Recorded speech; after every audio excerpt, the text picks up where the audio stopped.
पण मला ते खूप भारी वाटलं. इतकं टेम्परेचर होतं तिकडे वाराणसीमध्ये. हा गमछा याला मी पाण्यामध्ये भिजवून असं डोक्यावरती घेतलं तर 5-10 मिनिटामध्ये तो वाळून जायचा, सुकायचा. इतकं ते टेम्परेचर होतं. त्या टेम्परेचरमध्ये पोलीस माझ्या पाठीमागे लागले तिकडे. असा एक सिक्वेन्स होता आणि जो आम्हाला गोरीला शूट करायचं होतं, वाराणसीच्या गल्ल्या छोट्या-छोट्या तिकडनं शूट करायचं. त्यामुळे न थांबता, कोणालाही न कळता शूटिंग चालू ठेवायचं. त्यामुळे तुम्हाला ते कंटिन्युअसली रोलिंगमध्ये करायचंय, कॅरेक्टरमध्ये राहून करायचंय. प्रमोला एक डायलॉग आला की या माप घेतो, तेव्हा तिने असं टाकलं तिकडे कॉमेंट, माप घेण्यासाठी शुभेच्छा. आणि मला फोन आला की ब्लाऊजचे खूप पैसे जात आहेत बाहेर माझे, ते वाचवण्यासाठी आता तू घरातच शिक आणि शिवून दे मला. पण तिच्यासाठी नक्की करशील ट्राय? मी ट्राय करणार ना. नक्की आम्ही हा व्हिडिओ नक्की होय, पाठवणार, होय, होय, मेन्शन होय. करेल.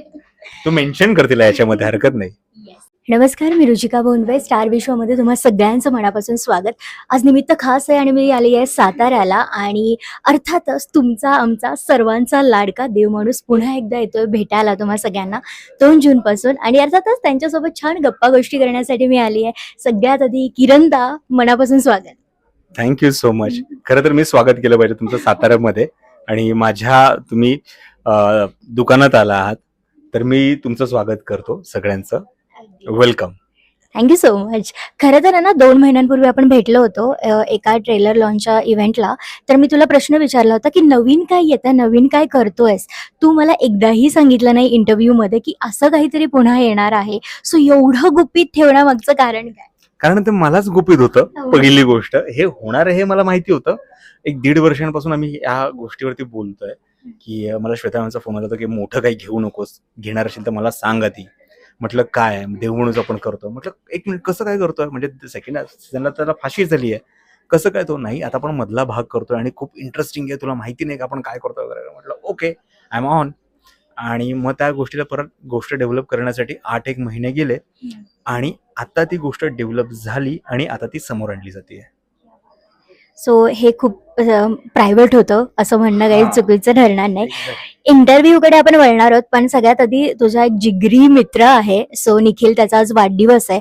तर तू एक पोस्ट म्हणजे स्टोरी ठेवली होती हॅपी बर्थडे वगैरे आणि त्यांनी रिमेन्शन केली आणि खाली लिहिलं थँक्यू देव माणसा. सो मी याकडे का वळते, कारण तुझी एक ओळख जी झाली आहे देव माणसा, तर थोडीशी भीती वाटते का रे? कारण आता नवीन पार्ट येतोय, सो पुन्हा एकदा प्रेक्षकांचा तसाच रिस्पॉन्स मिळेल काय असं?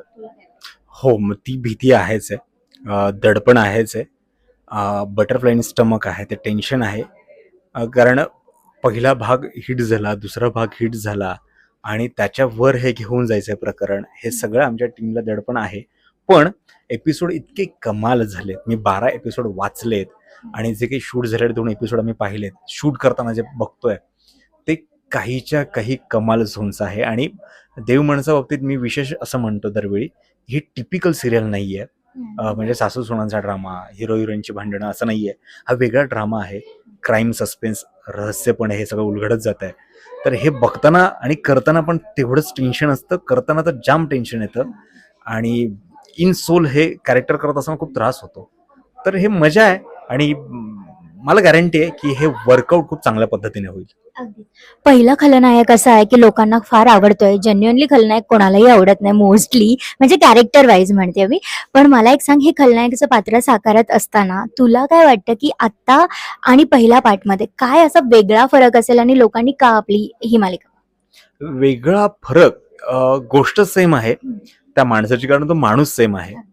पहिल्या भागात तो डॉक्टर होता, त्याने लोकांना गंडवलं, तिथले पैसे ढापले, ते त्या गावामध्ये त्याने पुरून ठेवलेत कुठे कुठे कुठे कुठे. पण जेव्हा त्याला मारून टाकलं आणि त्याने भासवलं की तो जळून मेला आगीमध्ये, कारण पोलीस त्याच्या पाठीमागे लागले होते. आणि सेकंड सीझनला तो पैसे काढायला आला आणि त्याला पैसे मिळालेच नाहीत. आता गंमत अशी आहे की मधला भाग करत असताना त्याचे पैसे तिकडे अडकले आणि त्याला ते पैसे आणायचे.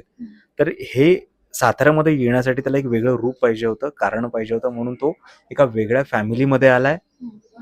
गोपाळ नावाचा एक इसम आहे, त्याला मारून, जो प्रोमोमध्ये तुम्हाला आऊट झालाय, त्याला मारून तो तिथे आलाय. त्याची आयडेंटिटी घेऊन तो एका गावामध्ये वावरतो आणि तो कातळवाडीमध्ये जातो आणि तिथले पैसे काढण्यासाठी जे प्रयत्न करतात, मग जुने कॅरेक्टर, नवीन कॅरेक्टर, या सगळ्यांची जांगडगुत्ता असं बसवून हे सगळं कम्प्लीट डिझाईन केलेलं आहे. आणि याच्यामध्ये खूप असे थ्रेड आहेत. ज्याच्यामध्ये हा कितपत अडकतोय असं काहीतरी तुम्हाला बघायला मिळेल. आत्ताच एक रिसेंटली मी पोस्ट पाहिली की तू वाराणसीमध्ये जवळपास 7 ते 8 किलोमीटर सायकल चालवलेली आहे. कधी सायकल चालवली होती का लहानपण सोडल्यानंतर आत्ताच्या? हा, लहानपणी मी सायकल चालवली, त्यानंतर नाही एवढी मोठ्या याच्यामध्ये. त्याच्यावरती कमेंट पण खूप भारी आल्या की यात काय का नवीन, मग आम्ही रोज चालवतो. हो, मान्य आहे तुम्ही रोज चालवता, पण मी शूटिंगसाठी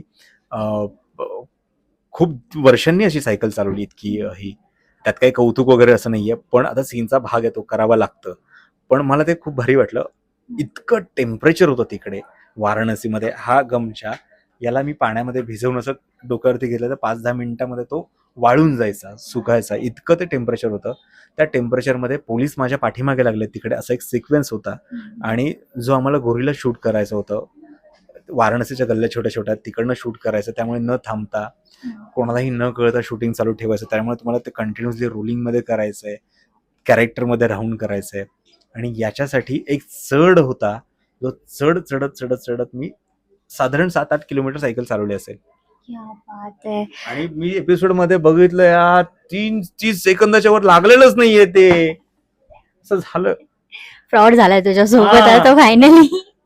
बरं मला सांग, मशीन समोर दिसतीये, याच्यावरती सगळे एपिसोड्स आहेत बऱ्यापैकी आणि हे तुझं खरं माध्यम आहे सगळ्यांसमोर येण्याचं.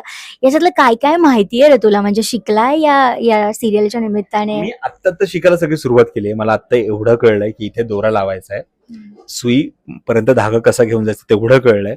शिलाई बऱ्यापैकी थोडी थोडी कळाली आहे. आणि अगदीच मापं घेऊन मी शिलाई अजून संपेपर्यंत आय होप सो एखादं माझ्याकडनं काहीतरी असं घडावं. एवढ्या जणांचे तू ब्लाऊज शिवतोय, बायकोनी कधी म्हंटलय का माझं एखादं पहिल्याच दिवशी जेव्हा असं सांगितलं, तो प्रमोला एक डायलॉग आला की या माप घेतो, तेव्हा तिने असं टाकलं तिकडे कॉमेंट, माप घेण्यासाठी शुभेच्छा. आणि मला फोन आला की ब्लाऊजचे खूप पैसे जात आहेत बाहेर माझे, ते वाचवण्यासाठी आता तू घरातच शिक आणि शिवून दे मला. पण तिच्यासाठी नक्की करशील ट्राय? मी ट्राय करणार ना. नक्की आम्ही हा व्हिडिओ नक्की होय, होय, होय, होय. तू मेन्शन कर तिला याच्यामध्ये, हरकत नाही.